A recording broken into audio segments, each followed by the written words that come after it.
कल आपकी शिकायत रही थी साथियों कि भाई मीडिया के अंदर आप क्यों नहीं बोल पाए। सच बात ये है कि भाई हमें भी उस चीज का झटका लगा था एकदम से कि हमारे साथ इन्होंने किस नीचे की स्तर की बात कर दी।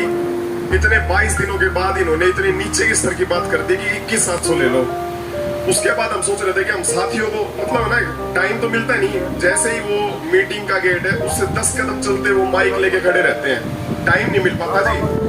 और सिचुएशन ऐसी थी कि जवाहर यादव के साथ इसलिए जाना पड़ा, कभी ये कुछ ना कहते मीडिया के अंदर, क्योंकि वो पहले मीडिया के अंदर प्रेस कॉन्फ्रेंस करके कोई ना कोई ऐसी बात कह देता था।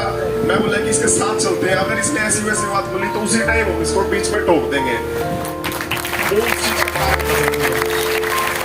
अब हमारा सरकार ये सोचने लग रही है कि समय के साथ इनको काटते चले, समय के साथ काटते चले।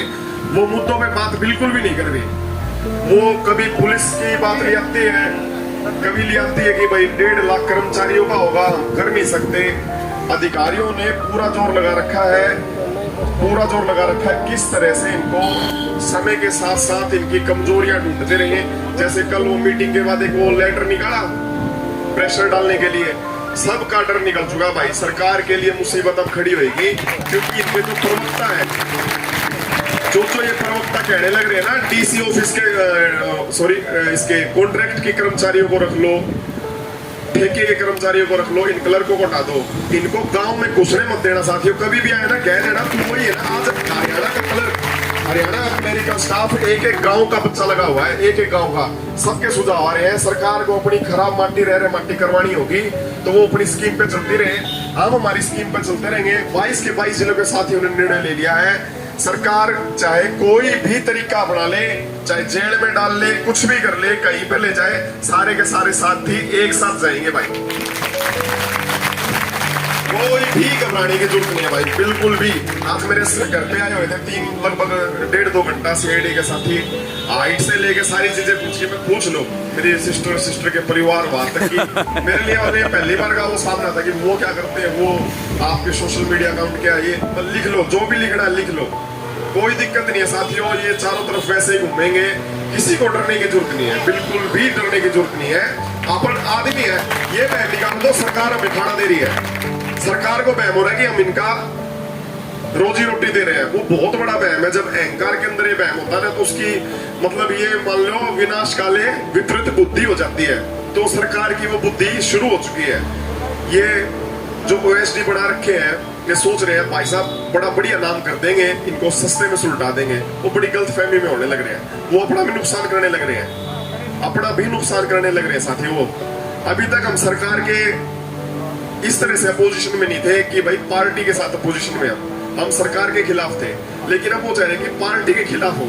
वो सरकार ने आंदोलन पे बिठाए हैं, पार्टी के खिलाफ भी सरकार ही शुरू करवाएगी। छोटे नहीं है भाई साहब, छोटे नहीं है, मार दो मिट जाओ, कोई दिक्कत नहीं है। आगे आगे अब सरकार का मतलब है ना, सरकार हमारी चूड़ी चढ़ा रही है ना, हमने सरकार की चूड़ी चढ़ानी है।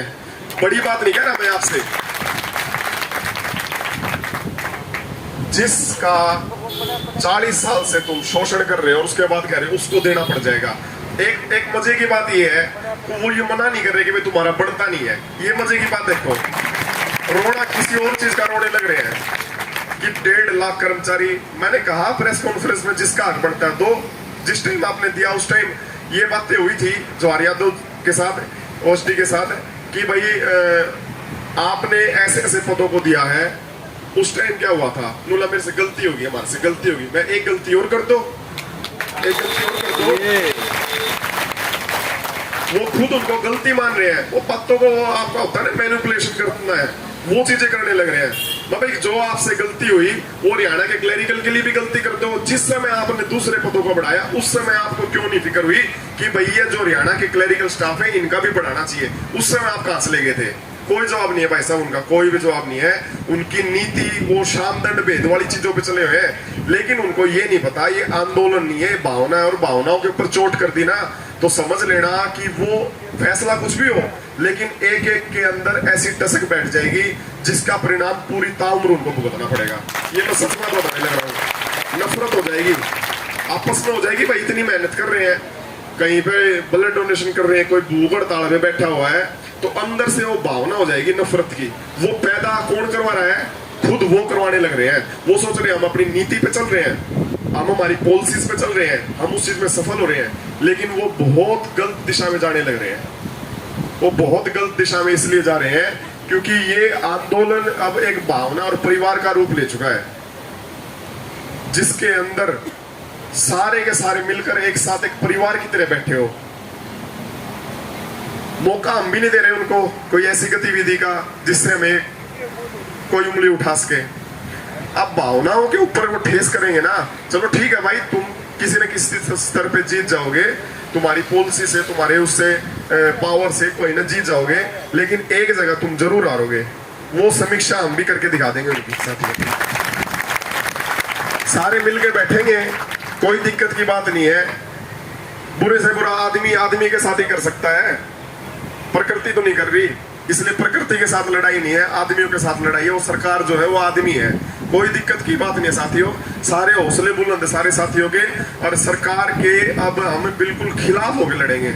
ये भाई आज से घोषणा कर दो कि सरकार के बिल्कुल खिलाफ होकर लड़ेंगे। कोई भी इनका मंत्री कोई भी हो, साफ तौर पे कह देना बाइकआउट है भाई। जिस पद के बारे में आप सोच नहीं रहे, जिसने इतना शांतिपूर्ण आंदोलन चला रखा है, उसके बारे में आप बिल्कुल भी नहीं सोच पा रहे।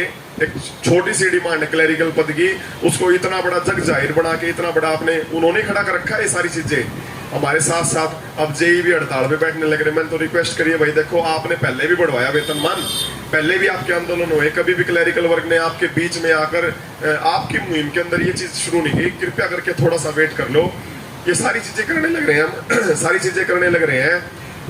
हमारे सबसे बड़ी ताकत हमारा डीसी ऑफिस है, और उसने कह दी भाई गर्दन कट जाए लेकिन पीछे नहीं हटेंगे। ये तो चिंता की कोई बात नहीं है साथियों। आंदोलनों के ऐसे रूप होते हैं, ये मान लो अपनी सेकंड स्टेज है। रोडवेज के साथियों ने तो देख रखा भाई, छोकर भाई भी बता रहा था, कल चंडीगढ़ ही था, मेरे को सारी चीजें बता रहे थे। हमारे लिए थोड़ी सी नई चीज हो सकती है, चिंता मत करना। सारों के साथ जो होगा एक साथ होगा, और कुछ भी नहीं होगा। आज तक इनके साथ कुछ हुआ भाई छोकर? आज तक रोडवेज के अंदर एक बार यहाँ पे आओ, आप वो वाला उदाहरण बताओ जो 18 दिन वाला था साथियों को।